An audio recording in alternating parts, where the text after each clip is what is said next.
Suasana kampus terlihat tak begitu ramai seperti biasanya. Maklum, ujian akhir semester telah berlalu. Para mahasiswa yang datang ke kampus di saat-saat seperti ini hanyalah mereka yang berada di tahap akhir untuk bimbingan skripsi atau urusan administratif lainnya. Sepasang kekasih tampak menikmati hidangan di depan mereka.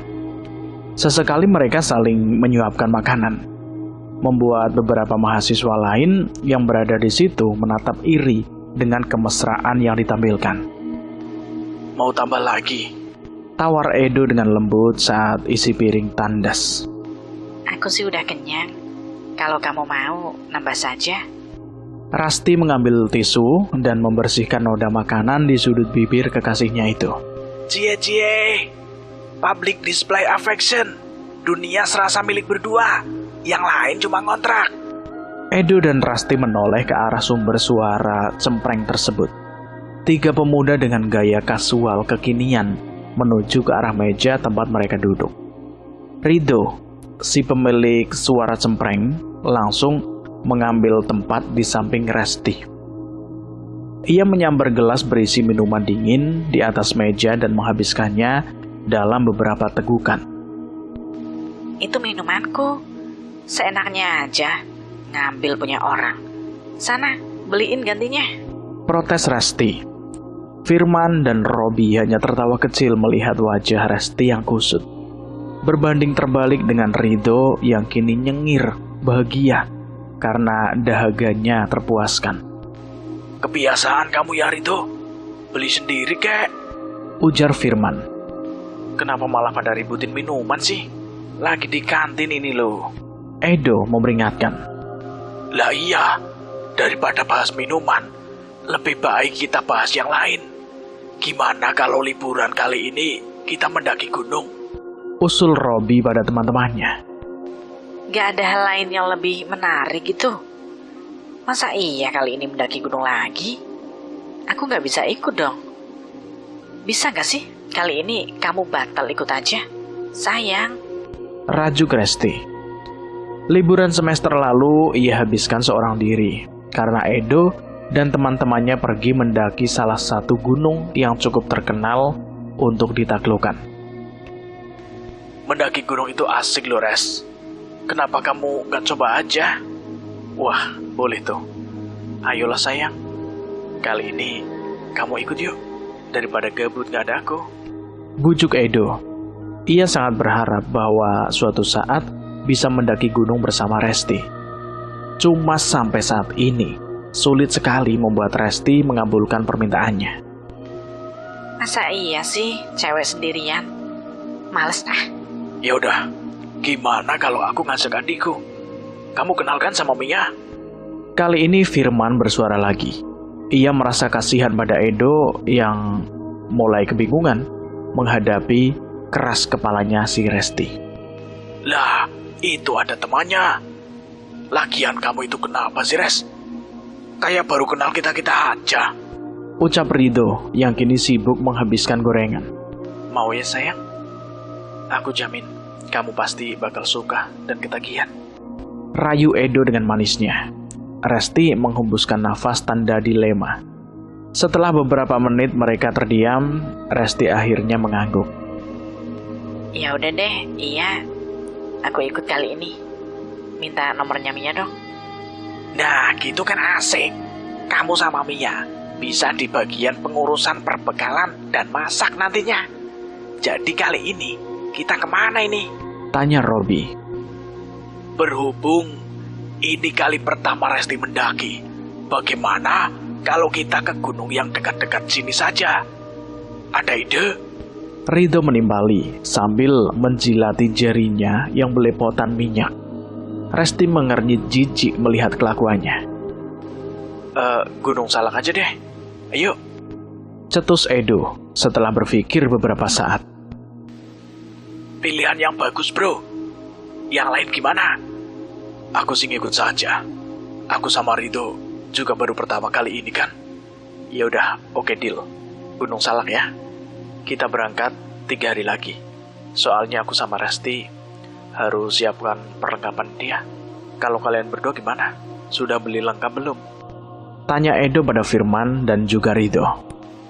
Kan sudah dibilang tadi, ini kali pertama kita, Dok. Mana tahulah apa saja yang harus dibeli untuk dibawa nanti. Jawab Ridho sedikit kesal. Sebenarnya dia lebih kesal karena gorengannya sudah ludes, tapi perutnya belum kenyang. Kalau begitu, nanti kita ketemu di toko perlengkapan saja. Sekalian nanti aku ajak si Mia, biar bisa akrab sama Resti dulu. Ucap Firman menengahi. Jam 5 ya, jangan telat. Pungkas Resti mengakhiri percakapan mereka siang itu. Keesokan harinya, pukul 9 pagi, keenam anak muda tersebut telah siap di kaki Gunung Salak dengan mengambil rute Cimelati. Edo telah mendaftarkan mereka dengan memilih tipe reguler di website khusus, sehingga mereka hanya perlu men-scan kode QR di pusat informasinya. Ada juga beberapa prosedur yang harus mereka lewati sebelum mulai pendakian. Saya pastikan lagi ya, Mas. Edo 22 tahun, Firman 23 tahun, Robi 23 tahun, Resti 21, Ridho 21 tahun, Mia 20 tahun. Kalian semua mahasiswa ya? Tidak butuh pemandu kan? Siapa leadernya? Tanya petugas pada mereka. Saya dan Robi, Pak. Sahut Edo. Oh, ya sudah. Ada pengalaman sebelumnya ya? Baiklah, saya akan memberi beberapa petunjuknya sekarang, khususnya bagi pemula. Petugas memulai safety talk sebelum melepas mereka untuk memulai pendakian. Mereka berjalan beruntutan. Robi paling depan, disusul oleh Ridho, Firman, Mia, Resti, dan Edo sebagai pertahanan belakang. Udara pagi yang sejuk membuat mereka bersemangat menapaki jalur yang ada. Setelah menempuh perjalanan sekitar 90 menit, dengan rute yang belum terlalu menantang, mereka pun tiba di pos 1. Kita udah di pos 1 nih. Gimana? Mau langsung lanjut? Tawar Robi. Menurutku sih, sebaiknya langsung saja, Rob. Mumpung kita masih segar. Jawab Firman. Mereka pun melanjutkan perjalanan. Keindahan yang ditawarkan alam sekitar membuat Resti dan Mia tidak berhenti memotret setiap objek atau pemandangan yang menarik di mata mereka. Perjalanan dari pos 1 menuju pos 2 mulai sedikit menantang. Akar-akar menjalar, tanah licin yang mulai menanjak, dan juga pohon tumbang yang menghalangi jalan menjadi tantangan tersendiri bagi mereka. Sesampainya di pos 2, mereka memutuskan untuk istirahat sejenak, meluruskan kaki yang terasa pegal. Lanjut yuk, udah lebih dari 40 menit nih, kita istirahat. Ajak Edo pada yang lain. Kakiku masih pegel sayang. 10 menit lagi aja ya. Yaudah. 10 menit lagi kita lanjut guys. Setelah beristirahat hampir selama 1 jam, mereka melanjutkan perjalanan. Resti dan Mia meneguk ludah, melihat trek yang semakin membuat lelah, hanya dengan melihatnya saja. Jalanan menanjak, dihiasi akar-akar yang bisa saja membuat tersandung jika tidak hati-hati. Belum lagi tanahnya terlihat licin. Untuk pemula seperti keempat orang lainnya, trek menuju pos 3 terasa mulai semakin sulit. Untung saja jaraknya tidak terlalu jauh. Waktu yang dibutuhkan untuk dari pos 2 sampai pos 3 juga tidak terlalu lama. Nah, kita udah sampai nih di pos 3. Langsung lanjut ya. Dari tadi banyak banget istirahatnya. Kalau gini terus, bisa-bisa nyampainya kesorean. Ini Gunung Salak cuy. Sore aja suasananya itu udah gelap dan berkabut. Apalagi kalau hujan. Seru Robi. Ayo semangat semuanya. Dari pos 3 ini, petualangan baru dimulai. Medan memang semakin sulit. Tapi sedikit lagi kita sampai puncak. Edo memberi semangat kepada teman-temannya. Sedikit lagi apanya? Ini udah jauh banget, tapi nggak sampai-sampai juga. Harusnya sih, kalau nggak ada halangan, 1,5 jam udah sampai. Jelas Robi sambil melihat arloji yang melingkar di tangannya. Itu sih lama. Ketus Rasti. Rasti mempercepat langkahnya, kakinya dihentakkan kesal. Ada rasa sesal karena takut dalam perjalanan kali ini. Seharusnya dia ada di kamar, di atas ranjang embuknya, bukan di alas Gunung Salak. Sabar dong sayang. Namun akibat tanah yang licin dan menanjak, juga akar-akar yang rapat, Rasti jadi kehilangan keseimbangan. Tubuhnya terhuyung dan jatuh dengan posisi salah satu kakinya itu terlipat. Sayang. Edo bergegas menghampiri kekasihnya yang kini meringis kesakitan. Anggota lain pun berhenti sejenak akibat teriakan Edo. Resti berusaha untuk bangun, dibantu dengan Edo. Tapi rasa sakit di pergelangan kakinya membuat ia tak sanggup berdiri dengan benar. Sakit, Dok. Kayaknya keseleo deh. Rasti meringis merasakan sakit. Mau tak mau, Edo dan Mia bersama-sama harus membantu Rasti berdiri, menuntunnya untuk berjalan. Kita balik dan bermalam di pos 3 saja. Gimana? Lagi pula, keadaan Rasti seperti ini bisa menyulitkan dan memperlambat perjalanan kita. Langitnya juga sudah mendung, takutnya hujan. Putus Edo, semua mengangguk setuju. Bukan hanya itu saja, mereka sudah mulai merasa lapar, butuh asupan untuk mengembalikan energi yang hilang karena siangnya tidak sempat makan siang. Mereka kembali turun ke pos 3 yang masih belum jauh mereka tinggalkan. Di sana mereka bergotong royong mengerjakan tugas masing-masing. Waktu menunjukkan pukul 3:30 sore. Karena kaki Rasti terkilir, akhirnya tugasnya digantikan oleh Ridho yang membantu Mia untuk memasak. Sementara Firman, Robi, dan Edo bergegas mendirikan tenda di sana. Rasa lelah dan lapar membuat mereka menghabiskan makan dengan cepat. Robi menginstruksikan kepada mereka untuk segera beristirahat agar lebih segera untuk melanjutkan perjalanan esok. Tak mungkin melanjutkan perjalanan sekarang. Hujan memang tak jadi turun, namun kabut mendadak begitu tebal hingga jarak pandang mereka terganggu. Ini cukup membahayakan bagi para pendaki. Matahari sepenuhnya lenyap di telan malam. Keenamnya sudah berada di 2 tenda berbeda. Rasti akan tidur bersama Mia, sementara Edo dan 3 kawannya tidur berempat di tenda yang lebih besar. Sunyi, hanya ada suara angin bergemuruh serta hewan penghuni gunung yang menjadi nyanyian pengantar tidur. Rasa lelah yang menjalar usai mendaki hingga sampai di pos 3, mereka balaskan dengan tidur yang lelap. Namun salah satu dari mereka masih terjaga karena demam. Rasti yang kakinya cedera kini mendadak demam. Gadis itu menggigil kedinginan di balik selimut yang membungkus tubuhnya. Tetapi itu tidak cukup menghangatkan.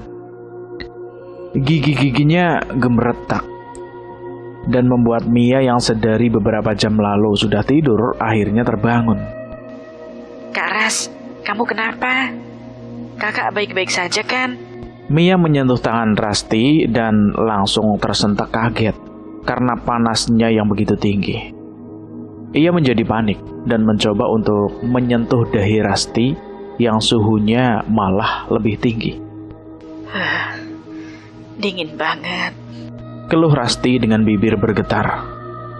Mia melihat jam di ponselnya menunjukkan waktu sudah tengah malam. Di luar tenda terdengar tiupan angin yang kian bergemuruh, membangkitkan rasa tak nyaman dalam dadanya. Karena tidak berani keluar tenda, Mia memilih memanggil kakaknya yang ada di tenda sebelah untuk datang bersama yang lainnya. Tak lama usai panggilan itu, keempatnya datang dan ikut memeriksa kondisi Rasti yang terlihat lemas. Rasti kenapa, Mi? Edo menyorot masuk tanpa permisi, memeriksa Rasti secara langsung. Gadis itu mengerang kedinginan. Edo langsung merapatkan selimut dan tubuh Resti sebelum ia mendekapnya dengan erat. Sepertinya dia demam, Kak. Coba periksa, ada obat peredam demam gak? Perasaan kita bawa beberapa jenis obat-obatan. Ridho segera menuju ke tendanya mencari barang yang dimaksud kawannya. Ia kembali dengan membawa paracetamol. Malam itu semuanya menjaga Resti. Mereka bergantian berjaga hingga kondisi Resti sedikit membaik. Di luar, api masih menyala. Kedua kawan Edo kebagian jaga di luar mulai kepikiran soal perjalanan esok. Apakah akan berjalan lancar? Melihat salah satu dari mereka berkendala sakit. Oi, gimana nih besok? Bakal lanjut nggak kita? Tanya Ridho dan Firman. Edo keluar kala keduanya membicarakan hal tersebut. Sebenarnya pemuda itu mengerti dan tahu apa yang sedang kedua temannya itu rasakan sedari tadi. Kalian tidur aja. Biar aku yang jaga di sini. Perjalanan besok pagi bakal terasa panjang dan melelahkan, karena medannya pasti semakin menantang dari sebelumnya. Jadi kalian harus stok tenaga. Soal Rasti, mungkin dia nggak bisa ikut lanjut dulu, karena kondisinya nggak memungkinkan. Aku bakal tetap di sini sama Resti. Pancaran mata Edo terlihat lelah dan sedih. Namun mau bagaimana lagi? Memaksakan Resti pergi melanjutkan perjalanan sangatlah tidak mungkin. Meninggalkannya sendiri pun juga tidak mungkin. Keputusan akhir ketiga kawan Edo setuju meski dengan berat hati harus meninggalkan keduanya di sana. Mereka segera melanjutkan tidurnya, sementara Edo berjaga semalaman. Kalau-kalau demam Resti menjadi, dia akan sigap menangani. Untungnya hingga menjelang subuh, apa yang ditakutkan Edo sama sekali tidak terjadi. Resti tidur cukup nyenyak, meski saat ia periksa demamnya belum benar-benar sembuh.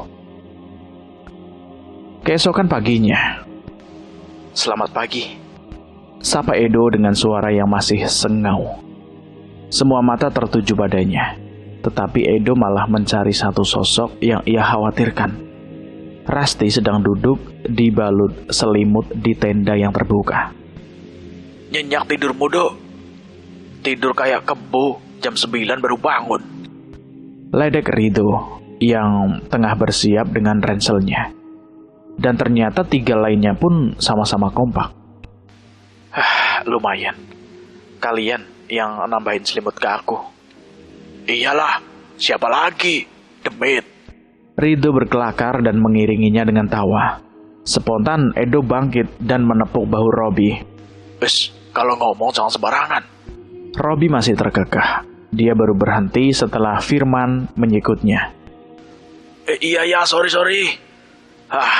Lagian kamu sampai meringkuk gitu di dekat pintu tenda yang kebuka. Subuh-subuh tadi, ku bagi selimut tambahan. Ridho menjelaskan. Walau Edo kesal, dia tetap berusaha untuk tenang. Kelihatannya kalian udah bersiap berangkat nih. Iya, kita udah ngobrol sama Resti. Yang semalam kamu omongin itu loh, Dok. Resti udah setuju. Jadi, kalian di sini aja. Nunggu kami kembali ya. Firman nimbrung. Dia terlihat lebih prima kali ini daripada kemarin sore yang melelahkan. Edo setuju dan mendekati Resti, lalu menanyakan kondisinya sembari menyentuh dahi yang semalam begitu panas. Kebucinan Edo benar-benar menjadi pemandangan yang menggelikan bagi para jomblo yang sedang memelototi gerak-gerik mereka. Sorry, kita bongkar tendanya satu ya. Kalian di sini hati-hati selagi kami pergi. Jangan berbuat macam-macam. Ingat. Firman si paling religius mengingatkan. Iya man ya. Jawab Edo sesingkat-singkatnya. Jangan lupa dimakan sarapannya. Itu udah kami jatahin buat yang baru bangun tidur. Firman, Ridho, Mia, dan Robi pun berpamitan pada Edo untuk menuju ke pos 4. Tepat jam 9.30, mereka pergi dengan perasaan berat. Sudah lama mereka berjalan, tetapi tak kunjung sampai di pos tujuan. Padahal menurut Robby seharusnya mereka bisa sampai ke pos 4 dalam waktu 90 sampai 110 menit saja. Rasa bingung, lelah, emosi bertumpuk menjadi satu. Stop deh Rob, kayaknya kita cuma muter-muter aja dari tadi.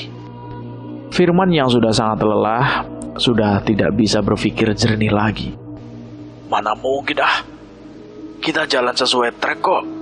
Jangan raguin aku deh, sanggah Robby. Lah, buktinya kita nggak sampai-sampai Rob. Yang bener dong, kalau ngasih arahan. Jangan malah bawa muter-muter gak jelas. Yang ada ntar malah nyasar, sambung Firman lagi. Jika bukan karena Mia yang segera menarik lengan Firman, mungkin emosi Firman akan meluap kemana-mana. Dan untungnya Robby menghadapinya dengan kepala dingin. Tidak hanya Firman saja yang kesal rupanya, tetapi Robby dan yang lainnya juga. Sementara untuk meredakan dahaga serta memulihkan sedikit tenaga, mereka beristirahat sejenak. Setelah merasa cukup tenang, barulah semuanya melanjutkan kembali perjalanan. Namun bukannya sampai ke pos 4, justru mereka tetap kembali ke tempat semula, di titik pohon besar yang tumbang. Dari siang hingga sore menjelang senja, mereka tetap tidak bisa keluar dari situasi terjebak itu. Suasana sekitar mulai gelap, kabut tebal lagi-lagi mulai turun, menutup jarak pandang. Bayang-bayang pohon besar yang berbaris seolah menatap mereka yang kebingungan dengan mengejek. Akar-akar yang keparat, jalan menanjak, berbatu dan licin, membuat Mia berkali-kali jatuh tersungkur. Belum lagi pohon tumbang yang seolah memblokade jalan mereka. Mia lelah, takut, lapar, akhirnya menangis tak tahan melanjutkan perjalanan. Aku rasa benar kata Kak Firman. Kita semua tersesat.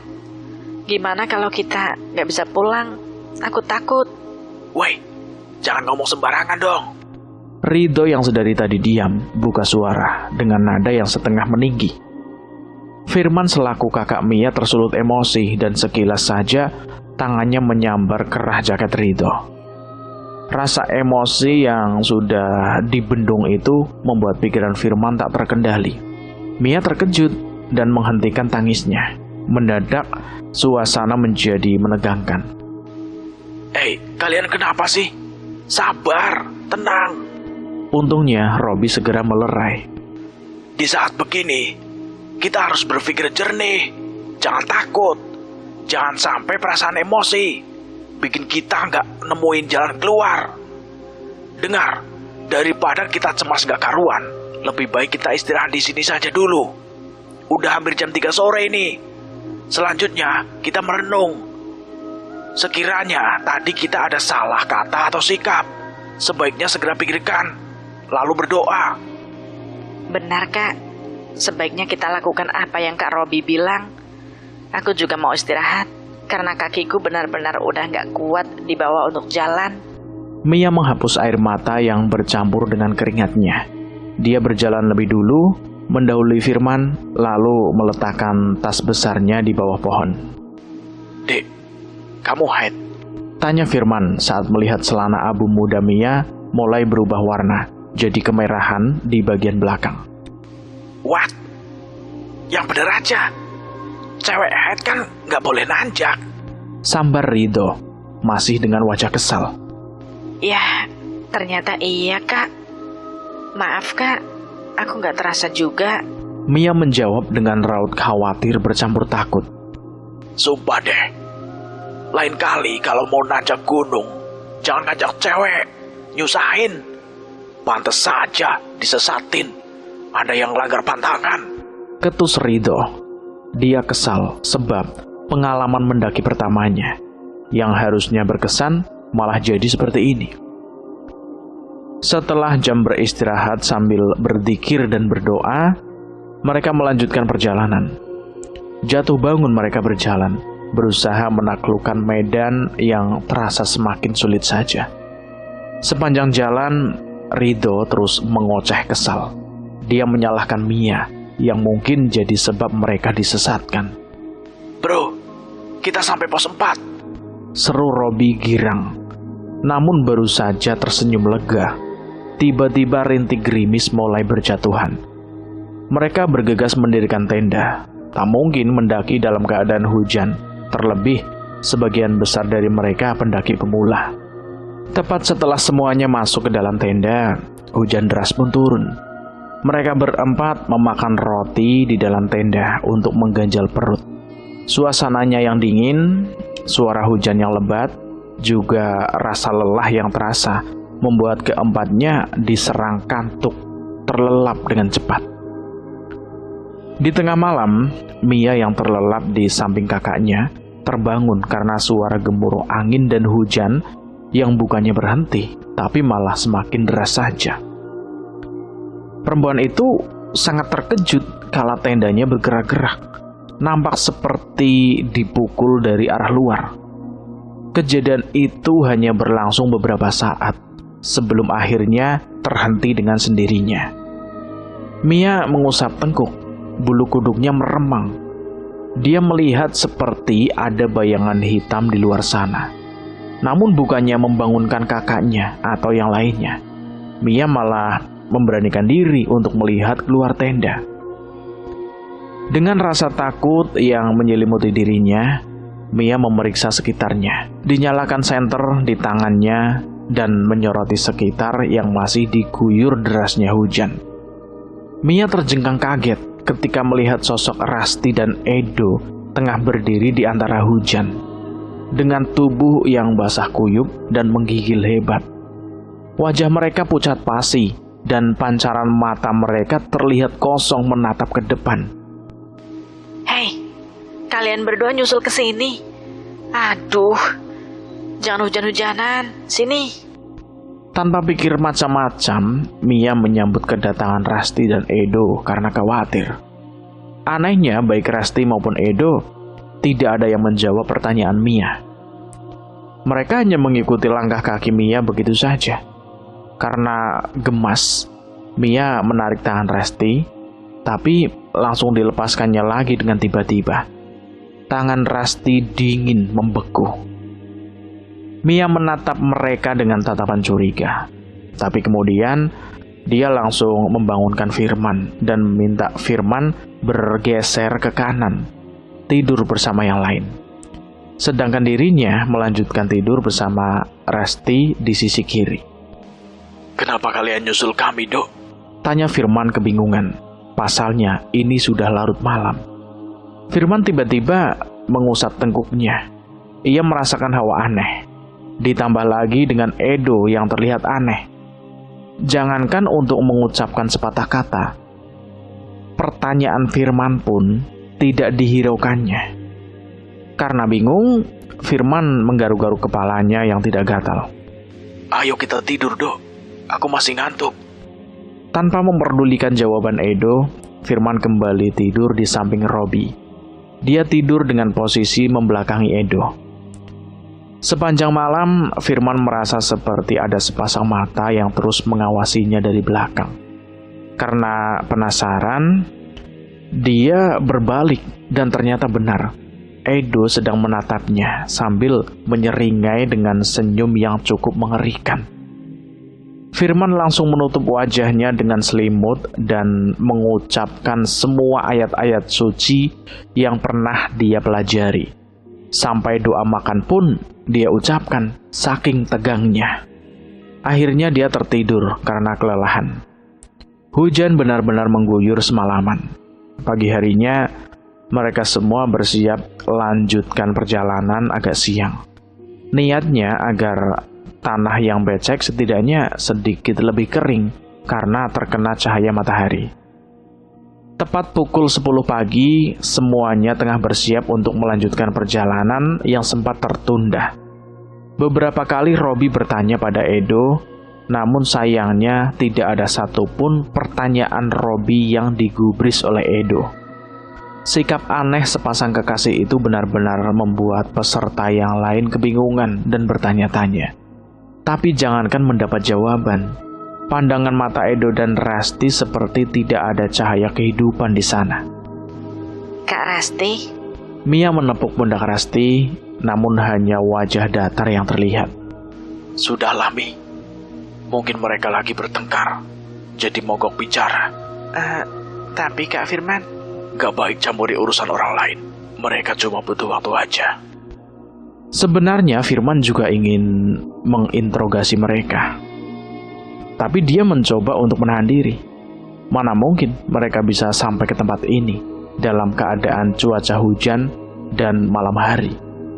Namun, demi menjaga perasaannya kawan-kawannya, Firman memutuskan untuk tidak mempertanyakan hal itu. Tidak ingin ambil pusing, akhirnya mereka memutuskan untuk melanjutkan pendakian. Tidak ada satupun orang yang bertanya bagaimana Resti dan Edo bisa sampai ke tempat itu. Sedangkan mereka saja butuh waktu seharian untuk sampai ke tempat itu. Medan yang ditempuh mereka kali ini ternyata lebih sulit, ditambah dengan jalan licin akibat hujan lebat semalaman. Robi, si pemimpin jalan, berkali-kali meminta pendapat Edo yang berada di posisi paling belakang. Dia bertanya tentang trek yang mereka lalui sudah benar atau salah. Ia ingin memastikan bahwa kali ini mereka tak tersesat seperti kemarin. Namun, Edo seperti enggan untuk memberi tanggapan. Ia tidak menjawab satu pun pertanyaan dari Robi. Hal itu tentu saja membuat mereka tersulut emosi. Woi, Do.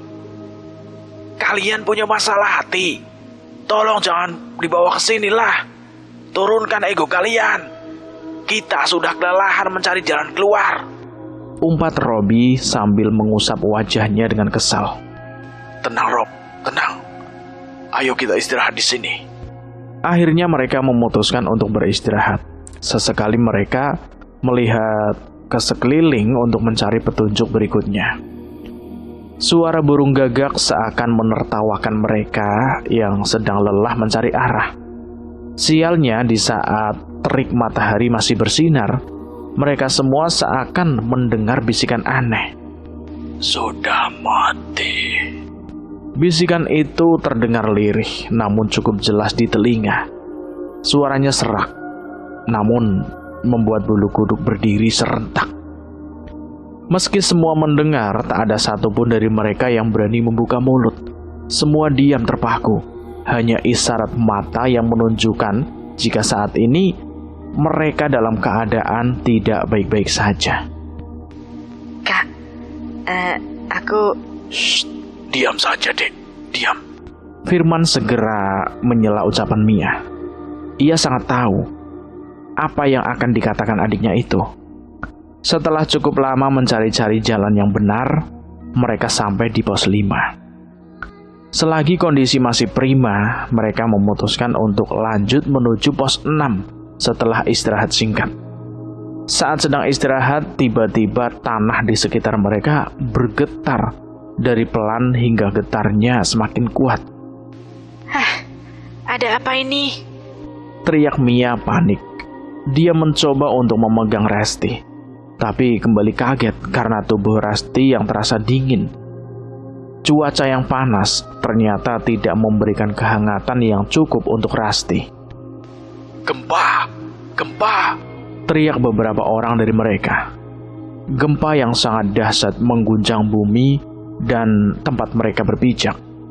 Mereka semua panik karena posisinya mereka sedang ada di atas puncak, sehingga guncangannya sangat terasa.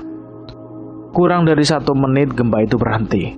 Ridho menyarankan agar mereka tidak melanjutkan pendakian, sebab resikonya tinggi.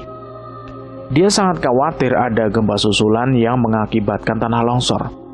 Mereka semua setuju dengan usul dari Ridho.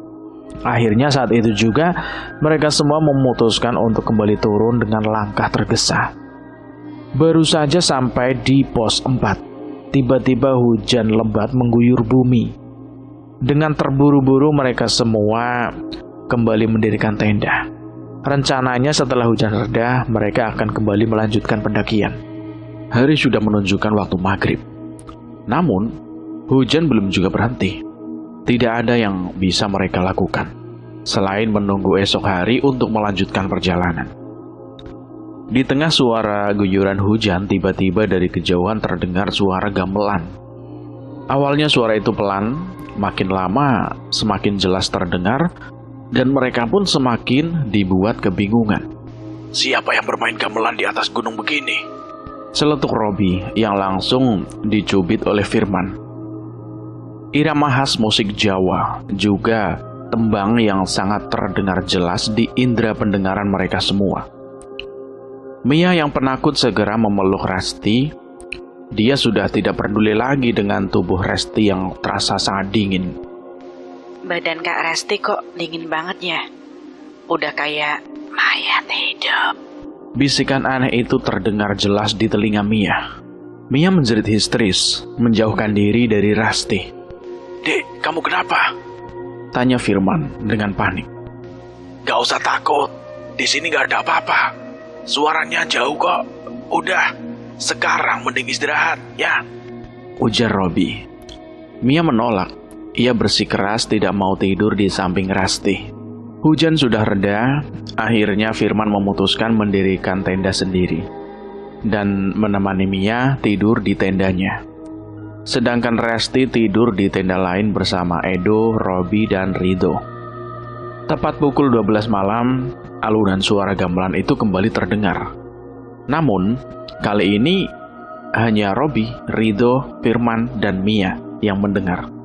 Sedangkan Resti dan Edo, mereka nampaknya tertidur pulas. Mereka semua berkumpul di depan tenda. Suara itu semakin lama semakin jelas. Angin berhembus membawa bau amis yang sangat tajam masuk ke dalam indera penciuman mereka.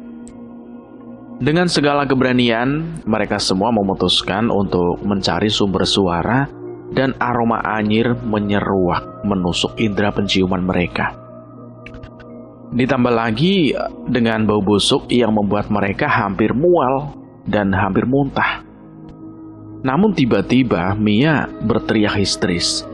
Tangannya menunjuk ke arah pohon besar. Rido segera menyoroti pohon besar itu. Seketika mereka semua ikut menjerit. Terlihat sosok lelaki berkaos biru. Namun anehnya, kaos yang ia kenakan penuh dengan darah segar. Sosok itu terlihat sangat menakutkan. Lehernya terbalik, badannya menghadap ke depan, tapi kepalanya menghadap ke belakang. Dia terus berjalan mendekati mereka dengan langkah terseok-seok. Tangannya yang bengkok itu menjulur. Dia berlaku seakan ingin menunjukkan pada mereka bahwa tangan dan kakinya patah.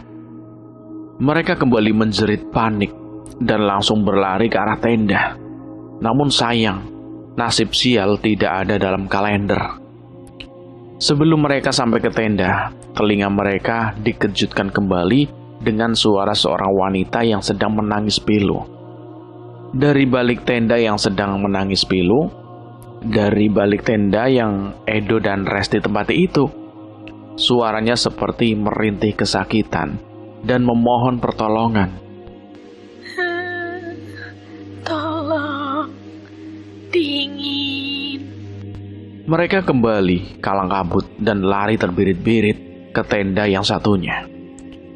Tak ayal, beberapa dari mereka jatuh karena saling tarik dan dorong ingin masuk duluan ke dalam tenda kecil milik Firman.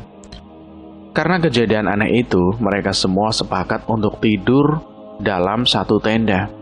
Tidak peduli mereka harus berdesakan, yang penting mereka bisa beristirahat. Malam terasa panjang, mereka semua tidak ada yang beristirahat dengan tenang. Seakan teror itu terus menghantui mereka. Menjelang subuh, akhirnya Rido memberi usul. Guys, kita jadi turunkan. Memang sih, gak ada gempa susulan seperti yang sempat kita khawatirkan. Tapi teror semalam itu udah gak main-main. Seumur hidup, baru kali ini aku lihat yang begituan. Hah, serem amat. Ujar Rido sambil bergidik. Mereka semua setuju dengan usulan si Ridho itu. Tanpa memikirkan pendakian yang tidak tuntas, yang pasti mereka ingin segera pulang. Mereka berempat hanya fokus membereskan tenda mereka saja. Setelah semuanya rapi, mereka memutuskan untuk turun pagi itu juga. Robi berjalan paling depan, di posisi 2 ada Firman diikuti Mia, Ridho, serta Resti dan Edo di bagian belakang. Pagi itu mereka sampai di pos 3. Namun saat tiba di pos 3, mereka semua terkejut karena melihat tenda yang didirikan oleh Edo sebelumnya dibiarkan begitu saja. Robi menoleh ke belakang, ingin menanyakan kenapa tenda itu dibiarkan begitu saja. Ternyata Edo dan Resti sudah tidak ada. Mereka berempat memutuskan untuk melihat ke dalam tenda. Barangkali ada beberapa barang milik Resti dan Edo yang tertinggal di sana. Namun, betapa terkejutnya mereka saat mendapati Resti terbujur kaku di dalam tenda dengan kondisi bagian tubuh bawahnya tanpa busana. Kak Ras, Mia tak langsung melanjutkan kata-katanya. Pemandangan yang ia lihat sungguh mengguncangkan jiwanya. Dengan tangan gemetar, Mia menutupi badan Resti dengan jaket yang ia kenakan. Sepertinya dia sudah meninggal sejak kemarin. Badannya sudah kaku, ujar Firman. Air mata Mia tidak terbendung lagi. Ia menangis pilu di depan tubuh Resti yang terbujur kaku itu. Apa maksudnya ini? Berarti yang sejak kemarin bareng kita itu... Mia menggantung ucapannya. Mereka semua menitikkan air mata kesedihan. Mia tergugu di depan jenazah Resti. Seluruh tubuhnya lunglai, serasa tidak bertenaga. Ketiga pemuda itu bergegas keluar dari tenda untuk mencari keberadaan Edo. Gimana bisa Edo meninggalkan Resti dalam keadaan seperti ini? Ridho berkata dengan geram. Ini bukan saatnya kita mempermasalahkan hal tersebut. Lebih baik kita fokus dulu cari Edo, ujar Robi. Mereka berpencar ke area sekitar untuk mencari jejak Edo. Sejurus kemudian terdengar teriakan Firman yang berada di bibir jurang. Robi dan Ridho segera berlari menghampirinya. Mereka bertiga terbelalak menyaksikan apa yang terjadi. Di dasar jurang berbatu itu ada sesosok pria berkaos biru sedang tergeletak mengenaskan. Posisinya begitu aneh. Sepertinya tangan dan kakinya patah. Begitu juga dengan lehernya. Yang lebih mengerikan, beberapa ekor kera sedang menduduki jasad pria itu. Hewan-hewan itu nampak menjilati darah lelaki itu dengan antusias. Ridho mual seketika. Robi langsung menyeretnya menjauh dari tempat itu.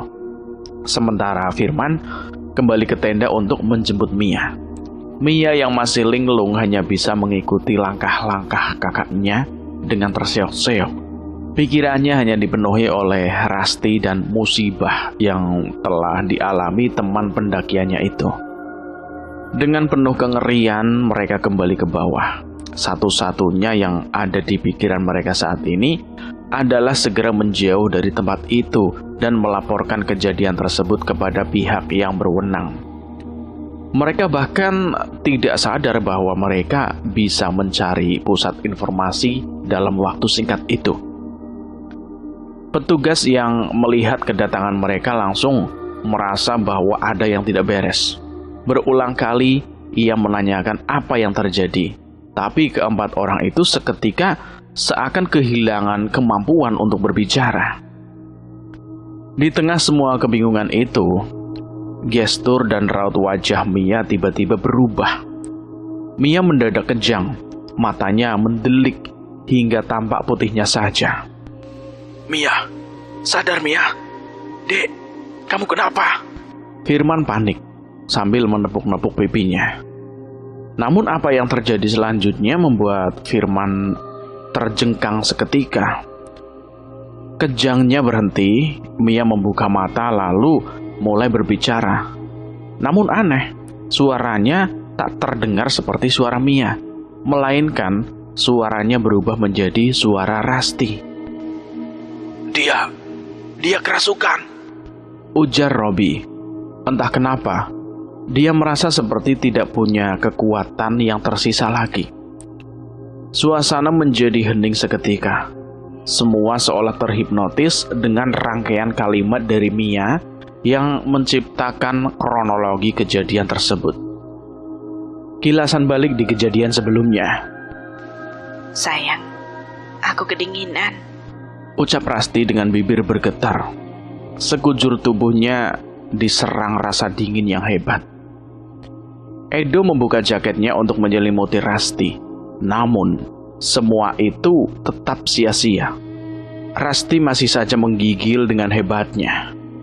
Sebagai orang yang berpengalaman mendaki gunung, Edo sadar bahwa Rasti mulai terserang hipotermia.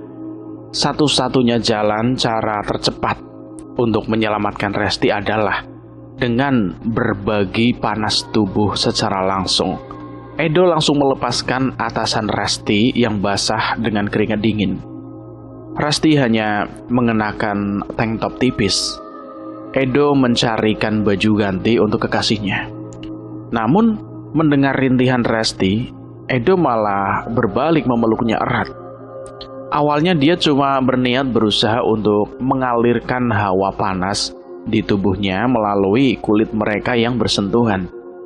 Juga memberikan ketenangan, berharap Rasti tahu kalau ada Edo di sampingnya.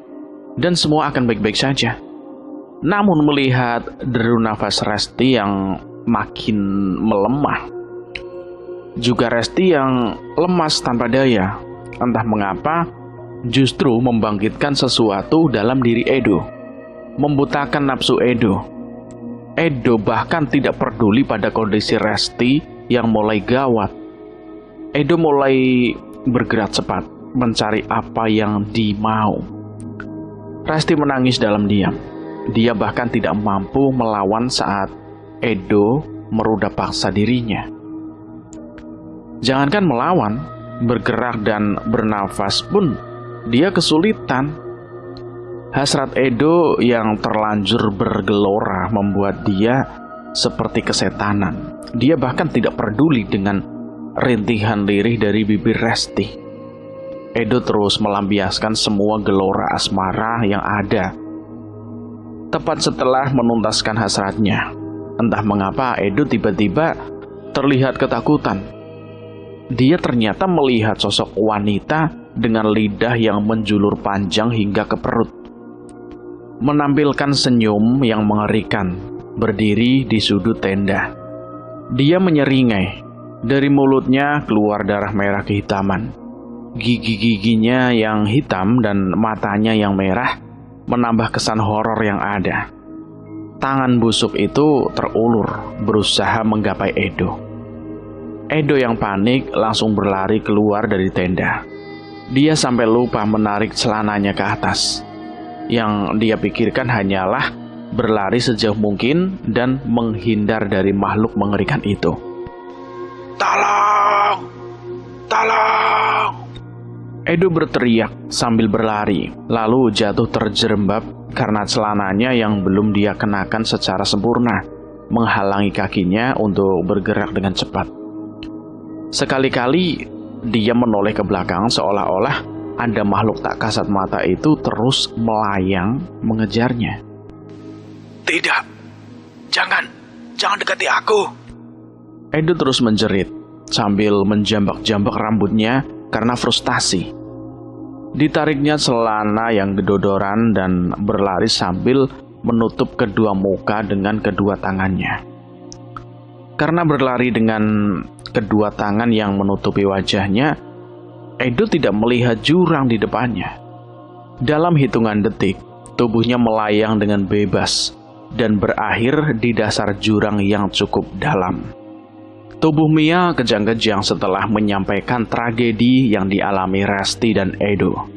Bola matanya berputar-putar sebentar, lalu tubuhnya terkulai lemas. Firman yang tadinya tegang buru-buru menahan tubuh adiknya agar tidak terbentur. Petugas yang menangani mereka segera memanggil seorang kiai untuk mendoakan mereka semua. Tak lupa mereka diberi petuah dan wejangan agar bersikap dan bertindak lebih hati-hati di lain waktu, dimanapun itu. Terlebih jika itu di tempat seperti ini.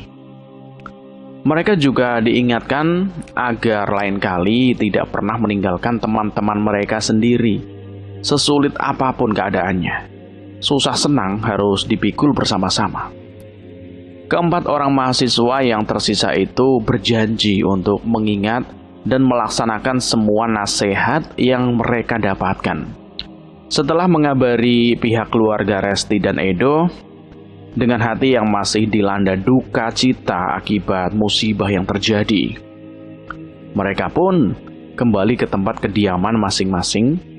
Mereka tidak bisa ikut serta dalam proses evakuasi teman mereka, sebab kondisi setelah turun gunung benar-benar tidak memungkinkan. Trauma besar juga menghantui benak mereka.